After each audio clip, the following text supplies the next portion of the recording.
আমরা যদি আমাদের ওয়েবসাইট bdsoftaacademy.net এখানে আসি, এটা একটা লাইভ ওয়েবসাইট, আপনারা সবাই জানেন। এখান থেকে আমরা আসলে কোর্সটা মেনটেন করতেছি। তো এখানে দেখেন অনেকগুলো আইকন দেখতে পাচ্ছেন। এখানে এগুলো, এই যে ওয়েবসাইটে এই ধরনের আইকন আমরা আসলে কিভাবে ইউজ করতে পারি সেটা আমরা দেখবো। এখন ব্যাপারটা হচ্ছে যে ধরেন এখানে আবার এই অ্যারো আইকন আছে কিন্তু, হ্যাঁ। তো এই যে আইকন গুলা, ওয়েবসাইটে অনেক আইকন থাকতে পারে এরকম, আবার এখানে আরো আইকন দেখতে পাচ্ছেন। তো এই আইকন গুলা কিন্তু ফন্ট অসামের আইকন। এগুলো হচ্ছে যদি আমরা ফন্ট অসাম লিখে সার্চ করি, অর্থাৎ ফন্ট দিয়ে আইকন তৈরি করা হয়েছে। তো এই ফন্ট অসাম আমরা আমাদের ওয়েবসাইটে অ্যাড করে আমাদের ওয়েবসাইটে এরকম আইকন বসায় দিতে পারি। তো এই ফন্ট অসামে যদি আমরা আসি, তাহলে দেখেন স্টার্ট ফর ফ্রি অথবা আইকনসে যদি আমরা যাই, তাহলে আমরা দেখতে পাবো এখানে কত আইকন আছে। এখানে দেখতে পাচ্ছেন যে 33,000 কিন্তু আইকন আছে এখানে in font awesome 6 pro. Definitely এটা প্রো ভার্সনে। এবং ফ্রিতে কতগুলো পাবেন আপনি? 2050টা আইকন আপনি ফ্রিতে পাচ্ছেন। এবং এখানেও এগুলোও সম্ভবত free. New icons in font awesome 6, অর্থাৎ 16,000 আইকন কিন্তু ফন্ট অসাম 6 এ চলে আসে, মানে ভার্সন আর কি। আগে ফন্ট অসাম 5 ছিল, এখন 6 হয়েছে। তো যাই হোক, এখানে ম্যাক্সিমাম আইকন গুলাই পাওয়া যায়। এবং এরপরে আপনি ধরেন এরকম ফন্ট অসামের ছাড়াও আরো আইকন আছে, যেরকম ফ্ল্যাট আইকন যদি আমরা ইউজ করি, তাহলে ধরেন এই যে flaticon.com, এখানে কিন্তু এটা যদিও একটা প্রিমিয়াম ওয়েবসাইট, এখান থেকে আপনি চাইলেও 10টার বেশি ফন্ট একসাথে কালেক্ট করতে পারবেন না। তো সেক্ষেত্রে একটু রেস্ট্রিকশন আছে। তো এখান থেকে আপনি চাইলে এখান থেকেও ফন্ট ইউজ করতে পারবেন। তো আগে আমরা ফন্ট অসামটা শিখবো এবং পরবর্তীতে আমরা দেখবো যে ফ্ল্যাট আইকন অথবা লর্ড আইকনের মতো আরো যে আইকন লাইব্রেরি গুলো আছে সেগুলো কিভাবে আমরা ইউজ করতে পারি। তো ফন্ট অসামের মধ্যে যে আইকন গুলো আপনি পাচ্ছেন সেগুলো যদি আমরা একটু সার্চ করি, সাপোজ ধরেন আপনার যে আইকন গুলো দরকার, এখানে যদি আমরা একটু দেখি, দেখেন এটা হচ্ছে এগুলো হলো সেপারেট করা আছে আর কি, ব্র্যান্ড আইকন, তারপরে সলিড আইকন। তো এইগুলা যদি আপনি একটু চেক করেন, তাহলে এখান থেকে যে আইকনের লিস্ট গুলা দেখতে পাবেন। হিউজ পরিমাণ আইকন আছে এই জায়গায়, যেগুলা দিয়ে আমরা আমাদের ওয়েবসাইটে ইন্টিগ্রেট করতে পারবো। সাপোজ ধরেন আমরা এখানে কি করতে পারি, ফেসবুকের আইকন যদি আপনার দরকার হয়, সাপোজ ফেসবুক, ইউটিউব, লিঙ্কডইন এগুলোর আইকন যদি আপনি আপনার ওয়েবসাইটে রাখতে চান, তো সেক্ষেত্রে আমরা এখান থেকে কি করতে পারি, সাপোজ এই ফ্রি যেগুলো আছে সেগুলো ক্লিক করলাম, করে এখান থেকে যদি আমরা ফেসবুকটা চুজ করি। ওকে, আপাতত এখানে আসতেছে না, কারণ হচ্ছে আমরা সবগুলা ফন্ট সিলেক্ট করি নাই, আমরা জাস্ট রেগুলার যে ভার্সনটা ছিল ওগুলাতে গেছি। তো সরাসরি এখানে এসে আইকনসে আসবেন এবং এই জায়গায় এসে সার্চ করবেন ফেসবুকে। তো এইখানে ফেসবুক যদি আমরা একটু সার্চ করি, তাহলে আমরা এখানে ফেসবুকের এই যে আইকন গুলো পেয়ে যাচ্ছেন। এবং এখানে ফ্রি যেগুলো আছে এইটার উপরে প্রেস করলে আপনি সরাসরি ফ্রি গুলা দেখতে পাবেন। কিন্তু আপনি যদি সবগুলোর উপরে ক্লিক করেন, তাহলে অবশ্যই আরো শো করবে, যে অনেকগুলাই শো করতেছে। এখানে প্রো আইকনও আছে অনেকগুলা। তো আমরা প্রো আইকন তো চাইলে ইউজ করতে পারবো না, আমরা ফ্রি আইকন গুলা ইউজ করব। এবং প্রো আইকনের অ্যাক্সেস যদি কখনো থাকে, অর্থাৎ ক্লায়েন্ট যদি আপনাকে কখনো দেয়, তাহলে আপনি প্রো আইকনও ইউজ করতে পারবেন। সিস্টেম একই সিস্টেম সবকিছু। ক্লায়েন্ট আপনাকে জাস্ট সিএসএস ফাইল দিবে এবং ফন্টস এর ফাইল দিবে, আপনি জাস্ট আপনার ওয়েবসাইটে ইনক্লুড করবেন, যেটা যেভাবে ফ্রিতে আমরা ইনক্লুড করব, একদম এক্স্যাক্টলি সেম সিস্টেম। তো দেখেন প্রথম অবস্থায় আমরা এখানে দেখলাম। তো আমরা আসলে ইনক্লুড করব কিভাবে? এখন দেখেন এই যে এখানে যদি আমি ক্লিক করি, সাপোজ এই আইকনটা যদি আমার নিতে চাই আমি আমার ওয়েবসাইটে, সেক্ষেত্রে কিভাবে লিখবো? দেখেন HTML, যারা রিয়েক্ট নিয়ে কাজ করে তারা এইভাবে ইউজ করবে, যারা ভিউজেস নিয়ে কাজ করে তারা এইভাবে ইউজ করবে, যারা এসভিজি ইউজ করবে তারা সরাসরি এসভিজি কোডটা নিয়ে ইউজ করতে পারে। তো আমরা যেটা করব সেটা হচ্ছে যে HTML এ ইউজ করব। আপনি চাইলে এসভিজি কোডটা নিয়েও কিন্তু এখানে কাজ করতে পারবেন। সরাসরি এসভিজি কোডটা নিয়ে যদি HTML এর ভিতরে রেখে দেন, তাহলে আপনার এটা সরাসরি ভাবেই কাজ করবে। তো এখন ধরেন এটা যদি আমরা দেখি HTML টা, এটা কপি করলাম, কপি করে জাস্ট কি আছে এখানে আই দিয়ে একটা ক্লাস আছে, ফাব্রান্স বা ফেসবুক এফ। তো এইটা যদি আমরা আমাদের ওয়েবসাইটে যে কোনো জায়গায় যদি আমরা একটু রাখি, তাহলে আমাদের এখানে ওয়েবসাইটে আইকন চলে আসার কথা। কিন্তু একটা ব্যাপার হচ্ছে যে এখানে কিন্তু আসবে না। কারণ কি? কারণ এটা কিন্তু আমরা লিংক করাইনি। এখানে যে ফন্টটা বানানো আছে ফাব্রান্স এবং ফেসবুক এই ক্লাসে যে স্টাইলগুলো করা আছে বা যে ফন্টস এর জন্য আসলে ওই ফেসবুক এফ চলে আসতেছে, ওই ফন্টটা কিন্তু আমাদের নাই। আমরা যদি রিলোড দিই দেখতে পাচ্ছেন এখানে কিছুই নাই, এখানে পাবে না আসলে। তো এটা পাওয়াতে গেলে কি করতে হবে? আপনাকে এটা লিংক করাইতে হবে। তো ফার্স্টে আমরা যেটা করব সেটা হচ্ছে যে একদম মেইন যে পেজ ফন্ট অসামের একদম হোম পেজে চলে আসবেন, একদম fontawesome.com। ওকে, fontawesome.com এই ওয়েবসাইটে আসলে আপনারা দেখতে পাবেন একদম যে হোম পেজ যেটা আসলে, তো এখানে আপনারা দেখতে পাবেন যে গেট মোর উইথ প্রো, যারা প্রো ভার্সনে কাজ করতে চান তারা এখানে, আর আমরা যেটা করবো সেটা হচ্ছে স্টার্ট ফর ফ্রি। এখানে ক্লিক করলে আপনি স্টার্ট ফর ফ্রিতে কিভাবে ইউজ করতে পারবেন সেই ইনস্ট্রাকশনটা পাবেন এই জায়গায়। তো এখানে দেখেন আদার ওয়েজ টু ইউজ আর কি, আপনি আসলে কিভাবে ইউজ করতে পারেন। তো এটা দিয়ে ইউজ করতে পারবেন যে কিট আপনি এমবেড করে ইউজ করতে পারবেন, এটা একটা কমপ্লেক্স প্রসেস, যদিও অনেকে চাইলে আপনারা ট্রাই দিতে পারেন, তবে সবচেয়ে বেটার ওয়ে হলো ডাউনলোড করে ইউজ করা, কারণ ডাউনলোড করলে ইউজ করলে আপনার ওয়েবসাইটের ভিতরেই সেই ফাইলগুলো থাকতেছে এবং কখনো লুজ হওয়ার সম্ভাবনা নাই, বা কখনো হারায় যাওয়ার বা লোড হওয়া না হওয়ার যে ঝামেলাগুলো এগুলো আর নাই। ইন্টারনেট কানেকশন ছাড়াও আপনি ফন্টগুলো অ্যাক্সেস করতে পারবেন। তো এই যে আদার ওয়েজ টু ইউজে দেখতে পাচ্ছেন এখানে ডাউনলোড নামে একটা অপশন আছে, এটা আমরা ডাউনলোড করব। তো এখানে ডাউনলোডে গেলে আপনাকে যেটা দিবে সেটা হচ্ছে ফন্টাসমের ভার্সন 6 চলে বর্তমান লেটেস্ট। আপনি চাইলে কিন্তু ওল্ডের ভার্সনে ইউজ করতে পারেন ফন্টাসম 5, যদি আপনি এখানে সিলেক্ট করেন ফন্টাসম 5 এখানে ভার্সনটা সিলেক্ট করতে পারবেন। তো ডেফিনেটলি আমরা সবসময় লেটেস্টটা নিয়েই কাজ করব। তো ফন্টাসম 6 এ এইখানে দেখেন ফর দ্য ওয়েব এবং ফর দ্য ডেস্কটপ, এই দুটার মধ্যে ডিফারেন্সটা হচ্ছে যারা ওয়েব ডেভেলপার বা আমরা যে ওয়েবসাইট নিয়ে কাজ করি আমাদের ডেফিনেটলি ওয়েব ভার্সনটাই লাগবে, আর যারা অ্যাপ্লিকেশন ডেভেলপার অর্থাৎ যারা ধরেন উইন্ডোজ কম্পিউটার বা ম্যাকওএস কম্পিউটারের জন্য অ্যাপ্লিকেশন তৈরি করে, অর্থাৎ উইন্ডোজ যে সফটওয়্যার গুলা ওগুলাতে যদি আপনার আইকন গুলা লাগে তারা আসলে এটা ইউজ করবে। আমরা যেটা করব ফর দা ওয়েব ভার্সনটা ইউজ করব। এখানে দুইটা ভার্সন আছে, প্রো আছে এবং ফ্রি আছে, আমরা ফ্রিটাকে ডাউনলোড করলাম। তো যদি ধরেন আপনার ক্লায়েন্ট কখনো প্রো ভার্সনটা দেয়, সে এটা থেকে ডাউনলোড করে নিয়ে আপনাকে এই যে আমরা ফ্রিতে যে ফাইলটা পাইলাম এক্স্যাক্টলি আপনাকে সেই ফাইলটা সে দিয়ে দিবে। তো আপনি জাস্ট এই ফাইলটা যেভাবে লিংক আপ করাবো আমরা ঠিক এক্স্যাক্টলি ওই ফাইলও আমরা ওইভাবেই লিংক করাবো, জাস্ট কিছু ডিফারেন্সিয়েট থাকবে। আপনার হচ্ছে ফ্রিতে সিএসএস ফাইল একরকম থাকে এবং ফন্টস এর ফোল্ডার গুলো আরেক রকম থাকে। যেরকম ধরেন আমরা যদি ডাউনলোডে যাই ফন্ট অসম ফ্রি, এটা দেখেন এইটার ভিতরে আসলে এক্স্যাক্টলি কি আছে, আমরা যদি একটা নতুন ফোল্ডার তৈরি করে দেখি আসলে এখানে আসলে এক্স্যাক্টলি কি আছে। ফন্ট অসম, ওকে, ফন্ট অসাম লিখে সার্চ তৈরি করলাম ফোল্ডার এবং এটার ভিতরে আমরা এটাকে দিয়ে দিলাম। এই ফন্ট অসামের ভিতরে এখানে আমরা এটাকে এক্সট্রাক্ট করব। ওকে, একটা ফোল্ডার পাওয়া গেল এবং এখানে যদি আমরা যাই তাহলে এই যে দেখতে পাচ্ছেন এই ফাইলগুলো আপনি পাচ্ছেন এই জায়গায়। তো যখন প্রো ভার্সন ক্লায়েন্ট দিবে আপনি এক্স্যাক্টলি এই ফাইলগুলোই পাবেন। তো একইভাবে লিংক করাবেন। তো দেখেন এখানে কি আছে, আমাদের লাগবে কি আসলে, আমাদের লাগবে হচ্ছে সিএসএস এর ভেতরে এই যে ধরেন all.css এই একটা ফাইলে আপনাদের লাগবে, এবং আর হচ্ছে ফন্টের ফাইলগুলো লাগবে। সিএসএস এর মধ্যে একটা ফাইলে লাগবে যেখানে আসলে কি করা আছে দেখেন, আপনার হচ্ছে বিভিন্ন ক্লাসকে ডিজাইন করা আছে। যেরকম এই ক্লাসে এখানে ফা ব্র্যান্ডস লেখা আছে, তো ফা ব্র্যান্ডস কে ডিজাইন করছে হচ্ছে এই all.css এর ভিতরে। তো আপনি all.min.css অথবা all.css যে কোনো একটা ফাইল নিতে পারেন, কারণ min.css মানে হচ্ছে মিনিফাই ভার্সন, আমরা এটা অলরেডি জানি। তো all.css টা আমরা এখানে কপি করলাম, কপি করে আমাদের যে ওয়েবসাইটের ফোল্ডারটা ডেস্কটপে মাই ওয়েবসাইট এবং অ্যাসেটস এর ভিতরে সিএসএস যেখানে আছে সেখানে আমরা এটাকে রেখে দিলাম।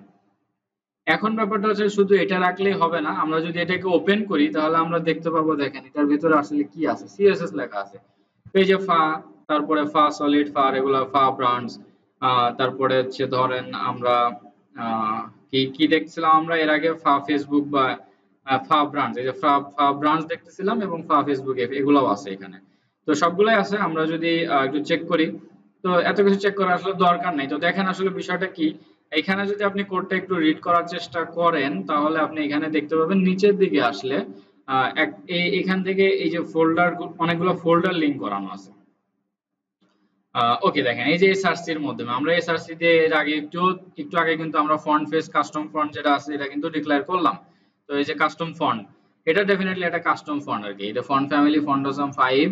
তারপরে আপনার ধরেন ইউআরএল দিয়ে ডিক্লেয়ার করে দিয়েছে, একটা ফন্টের ফাইল ডিক্লেয়ার করে দিয়েছে সে ওয়েব ফন্টস ফা ব্রান্ডস, তারপরে ধরেন এটা 400, এরপর হচ্ছে WOFF2 এই ফাইলটা সে লিংক আপ করেছে। এই ফাইলটা আসলে এক্স্যাক্টলি কোথায় আছে, এই ফাইলটা আছে কোথায় দেখেন, আমরা এটা all.css আছি, তো সে লিংক করাইছে হচ্ছে এক ডিরেক্টরি পেছনে যে ওয়েব ফন্টস তার ভিতরে হচ্ছে ফন্ট গুলো আছে। তো আমাদেরও তো সে ফন্ট গুলা লাগবে। সাপোজ ধরেন আমরা যদি যেটা ডাউনলোড করলাম আর কি, এটা হলো ফন্ট অসামের ফাইল। তো এটা হচ্ছে ফন্ট অসামের, দেখতে পাচ্ছেন এটা ফন্ট অসামের। তো এইখানে আছে সিএসএস, all.css। এটার ভিতরে কি আছে, আমাদের এক ডিরেক্টরি পেছনে ওয়েব ফন্টস নামে একটা ফোল্ডার আছে। তো আমরা যদি দেখি আর কি, যে ওয়েব ফন্টস নামে একটা ফোল্ডার আছে যার ভিতরে এই ফন্ট গুলো আছে আর কি। তো এই ওয়েব ফন্টস এর ভিতরে কি আছে, এই ফন্টস গুলো আছে। তো এই ফন্টস গুলাই লাগবে আসলে বেসিক্যালি। তো আমরা যেটা করব সেটা হচ্ছে ওই ওয়েব ফন্টসটাকে কপি করলাম। ওয়েব ফন্টসটাকে কপি করে আমাদের যে ব্রাউজার, আমাদের যে ফাইল, আমাদের যে ডেস্কটপে যে ওয়েবসাইটটা আমরা তৈরি করলাম, এই যে মাই ওয়েবসাইট, এইখানে এসে আমাদের এই জায়গাটাতে আসলে ওই ফন্টস, ওয়েব ফন্টস ফোল্ডারটাকে রাখতে হবে। তো আমরা আরেকটু ব্যাপার একটু ক্লিয়ার আইডিয়া নেই, সেটা হচ্ছে ধরেন আমাদের এই জায়গাটাতে অবশ্যই কিন্তু এই যে সিএসএস তো লিংক করাতে হবে, যেটা আমরা ফন্ট অসাম থেকে নিয়ে আসলাম এখানে, হ্যাঁ। তো এই সিএসএস ফাইলটা যদি আমরা লিংক করাই তাহলে দেখতে পাবেন একটা ইরর দিবে, একটা ইরর দিবে কনসোলে যে আপনার ওই ফন্টের ফাইলগুলো নাই। তো সেক্ষেত্রে আমরা ওই ফন্টের ফাইলগুলো এখানে রাখবো। তো দেখেন এই জায়গায় যদি আমরা এখানে link relation equal to definitely style sheet হবে, কারণ এটা একটা সিএসএস ফাইল, স্টাইল শিট, এবং href এর ভেতরে অ্যাসেটস css all.css। ওকে, এটা আমরা এখানে লিংক করায় দিলাম। এখন লিংক করানোর পরে এসে যদি একটা রিলোড দেই তাহলে দেখতে পাবেন কনসোলে দুইটা এরর আসছে। তো কনসোলে যে দুইটা এরর আসছে সেটা যদি আমরা একটু দেখি, আসলে রিড করার চেষ্টা করি, তো ডেভেলপার কনসোল রিড করাটা অনেক বেশি গুরুত্বপূর্ণ। যখনই কোনো এরর দেখবেন সেটা পড়ার চেষ্টা করবেন এবং কি বলছে সেখানে সেটা বোঝার চেষ্টা করতে হবে। তো দেখেন এখানে লিখছে হচ্ছে এরর ফাইল নট ফাউন্ড, অর্থাৎ কোনো একটা ফাইল সে খুঁজে পাচ্ছে না। সেটা কোন জায়গায় পাচ্ছে না, all.css এর ভিতর থেকে সে কোনো একটা ফাইল খুঁজে পাচ্ছে না। আমরা যদি এখানে দেখি, অর্থাৎ এই ফাইলে এমন একটা ফাইল লিংক করানো আছে যেটা সে খুঁজে পাচ্ছে না। তো এখানে দেখেন ফাইল নট ফাউন্ড, এবং ফাইলের নামটাও সে বলে দিছে। যদি আমরা দেখেন কি হয়, ওয়েবসাইট অ্যাসেটস থাকবে, ওয়েবসাইট মানে মাই ওয়েবসাইট যেটা আমাদের ফোল্ডার আর কি, এখানে এই যে মাই ওয়েবসাইট এটা ডিরেক্টরি, এই ডিরেক্টরির ভিতরে কি থাকবে, অ্যাসেটস থাকবে। অ্যাসেটস আছে তো আমাদের ডিরেক্টরিতে, অ্যাসেটস আছে। তারপরে কি থাকবে, ওয়েব ফন্টস নামে একটা ফোল্ডার থাকবে, যেটা আসলে আমাদের মিসিং। আমাদের এখানে ওয়েব ফন্টস নামে কোনো ফোল্ডার নাই। এরপরে কি থাকবে, ফাব্রান্ডস, এই ফোল্ডারটা থাকবে ওই ওয়েব ফন্টস এর ভিতরে।